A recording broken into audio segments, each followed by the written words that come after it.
बाबा ने कहा, उसे छोड़ दे।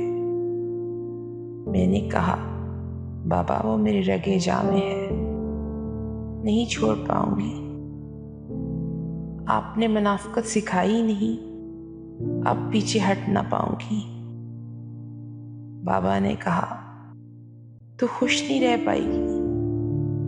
मैंने कहा, बाबा आपने तो कहा था जब ज़बान दे दें तो ज़बान दे के ज़बान दिया करते हैं, चाहे जान चली जाए। बाबा ने कहा, अभी भी वक्त है, लौट आओ, रुल जाएगी। मैंने कहा, बाबा अगर ये रोग रुलने के लिए है तब ये रोग मंजूर है। बाबा ने कहा, ना कर बगावत। मैंने कहा, अब ये बगावत रगे जाम में आ गई है, अब ये बगावत होके रहेगी।